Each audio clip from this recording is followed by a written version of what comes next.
L'équipe de la télévision communautaire du Rocher-Percé scanne les nouvelles pour vous. Voici notre revue de presse. Cette semaine dans l'actualité régionale. Le taux de chômage en Gaspésie et aux îles s'est établi à 7,8% au cours du dernier mois de décembre, ce qui représente une diminution d'un peu plus de 45% par rapport à la même période un an plus tôt, nous indique Radio Gaspésie. Les données récoltées par Statistique Canada et compilées par l'Institut de la statistique du Québec indiquent par ailleurs que le taux de chômage annuel moyen pour la région a été de 9,8% en 2022, soit une baisse d'environ 22% en comparaison avec 2021. La région conserve toutefois le niveau de chômage le plus élevé de la province, tandis que le Québec observait un taux moyen de 4% en décembre et de 4,3% pour l'année 2022. 3 secteurs de Percé ont été durement touchés par la forte tempête qui a frappé la Gaspésie le 23 décembre dernier, mais le secteur de l'Anse du Sud près de l'hôtel Normandie a été le plus durement touché et des travaux correctifs devront être réalisés au cours des prochaines semaines, affirme Ma Gaspésie. À la suite de la tempête du 30 décembre 2016, qui avait achevé de détruire l'ancienne promenade construite dans les années 1970, une réhabilitation du littoral a été déclenchée par une recharge de plage avec des galets et le déplacement de certains bâtiments. Lorsque le choix de faire une recharge avait été décidé en 2017, c'était l'option la plus économique, sachant que dans le futur, des travaux de suivi allaient devoir être faits. En 2019, des correctifs ont été faits en collaboration avec le ministère de la Sécurité publique. Par la suite, c'est le brouillard. Pour le secteur du Coin du Banc, durement frappé aussi par la tempête de décembre, la ville aurait pu faire des travaux d'urgence dès maintenant. Les accès au domicile ne sont pas en danger pour le moment. Un autre élément problématique en devenir est le secteur de la rue du Mont-Joli, au pied du Havre du Quai et près de la villa Frédéric James, le futur espace bleu de la Gaspésie. Les restes de la promenade des années 70 qui avaient survécu protégeaient ce secteur devenu vulnérable à la suite de la reconstruction du quai complétée en l'automne 2020. Selon Radio Gaspésie, le compte de taxes a augmenté de 1,1% cette année à Grande-Rivière. La municipalité a décidé de puiser un montant de 200 000 $ dans son fonds de roulement afin de limiter une hausse importante de taxes à ses résidents. Le maire de la municipalité, Gilles Ossir, précise que les résidents du secteur ouest devront toutefois composer avec une taxe spéciale échelonnée sur une période de 20 ans. Autant pour le résidentiel que l'institutionnel, la taxe pour la gestion des matières résiduelles connaît une hausse de 15 $. Les pêcheurs n'auront plus de surprise de dernière minute alors que la députée ministre fédérale de Gaspésie les îles de la Madeleine assure qu'il n'y aura plus de moratoire à quelques jours de l'ouverture de la saison de pêche, peut-on lire sur Ma Gaspésie. À la suite du tollé soulevé l'an dernier par la suspension de la pêche pélagique à quelques jours de l'ouverture de la pêche, Diane Leboutillier se veut rassurante dans une conférence de presse pour mettre la table sur le bilan de 2022 et les enjeux de 2023. Madame Leboutillier est en train de regarder afin d'être proactif avec Pêche et Océan Canada pour que les annonces se fassent de la meilleure façon possible et comprend les conséquences d'une telle décision dans un contexte où certaines espèces connaissent des diminutions marquées de la biomasse. Parce qu'à peine 15 millions des 42 millions ont été dépensés dans le fonds des pêches, le programme est prolongé de 2 ans et prendra fin le 31 mars 2026. Madame Leboutillier croit fermement dans le secteur des pêches comme un secteur innovant et important et continuera de faire des investissements pour s'assurer que les 42 millions de $ soient investis. À la suite des événements météo survenus au mois de décembre, plusieurs élus, dont la députée et ministre Diane Leboutillier, se questionnent quant à un éventuel échéancier pour la réalisation du 3e et dernier tronçon qui éventuellement desservira Gaspé, annonce Radio Gaspésie.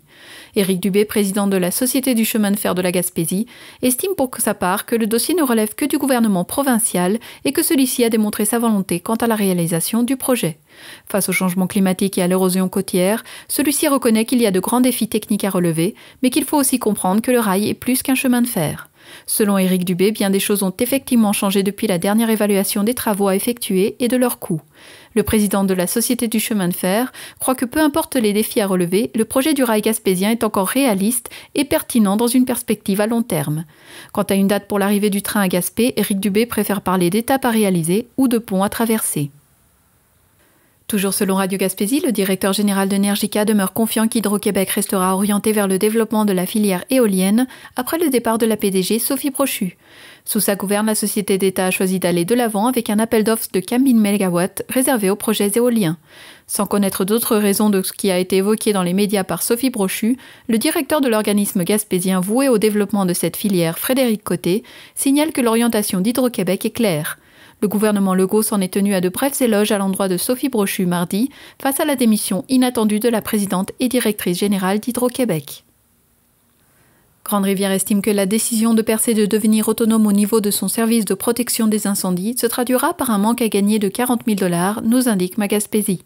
Percé avait annoncé ses couleurs à la fin de l'année 2022 au conseil municipal de Grande Rivière et a officialisé mardi dernier l'embauche d'un directeur exclusif pour son service. Les municipalités partageaient les services du directeur de Grande Rivière depuis 2018. Selon le maire de Grande Rivière, Gino Cyr, Grande Rivière ne sera plus en première ligne lors d'un incendie sur le territoire de Percé. Mardi, la mairesse de Percé, Cathy Poirier, avait indiqué que le périmètre de la ville était vaste et comptait 3 casernes. Il y avait des difficultés de recrutement pour justifier l'embauche d'un directeur pour son service. Demandé par le conseil municipal, les élus croient que cette nouvelle ressource permettra de favoriser l'embauche de nouveaux sapeurs. La période des fêtes n'aura pas été le vecteur de transmission des virus respiratoires auxquels on s'attendait, affirme Radio Gaspésie. Le directeur de la santé publique est agréablement surpris des dernières données de l'Institut national de la santé publique qui démontrent une tendance à la baisse de la Covid-19 et de l'influenza. Le docteur Yves Bonnier-Vigé précise dans un premier temps que le taux de positivité de la Covid-19 pour la région est en baisse de 16% par rapport à ce qui existait avant les fêtes. De plus, le nombre d'hospitalisations est en forte diminution. Yves Bonnier-Vigé explique que plus d'une dizaine de jours se sont écoulés depuis les fêtes, ce qui laisse croire qu'il ne devrait pas y avoir une hausse de cas à venir dans les prochains jours. Les écoles du centre de service scolaire René Lévesque ont suspendu les cours lundi après-midi alors qu'Environnement Canada maintient l'avertissement de pluie verglaçante sur l'ensemble de la Gaspésie, peut-on lire sur Magaspésie. Certains parents ont critiqué lundi avant midi la décision tardive de fermer les écoles devant les prévisions météorologiques ou encore le fait qu'elles étaient ouvertes à bonne heure lundi. Des établissements ont choisi de fermer une fois que les écoliers se trouvaient à bord des autobus ou rendus à l'école. Sur les critiques, le directeur du centre de service Louis Boujol explique que dès 5h30 le matin, les directions d'école se consultent et parlent avec les différents intervenants.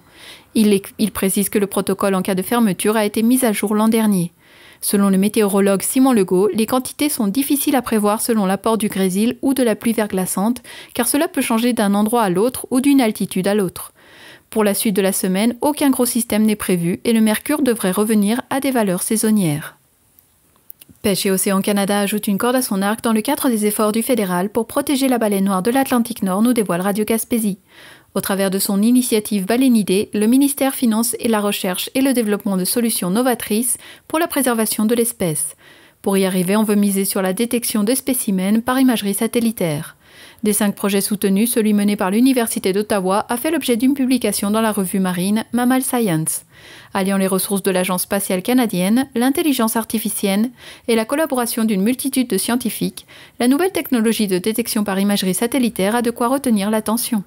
Jusqu'à présent, la recherche a permis de repérer les baleines noires dans le golfe du Saint-Laurent et grâce à une résolution spatiale de 15 cm, d'identifier des spécimens reconnaissables grâce aux marques sur leur dos ou leur tête. Couplée à la surveillance acoustique et visuelle, l'imagerie satellitaire aidera le ministère à comprendre les déplacements et les comportements des mammifères en voie d'extinction, dont plus du tiers de la population mondiale fréquenterait les eaux canadiennes. Voilà qui complète vos informations régionales dans les médias locaux. Vous écoutez votre reflet d'ici. Revoyez tous nos reportages sur notre site Internet. La boutique Le Mercier de Chandler, l'endroit où magasiner un vêtement devient une expérience en soi. Venez nous voir en magasin et soyez accompagnés par des professionnels soucieux de vous offrir la qualité avec le style, l'originalité et ce pour toutes les occasions. Nous avons de tout pour le sportif, l'homme d'affaires et les occasions spéciales qui requièrent un service personnalisé pour faire de vos événements des moments inoubliables. 484 rue Hôtel de Ville Chandler, 418-689-2404 ou visitez notre page Facebook Le Mercier Chandler.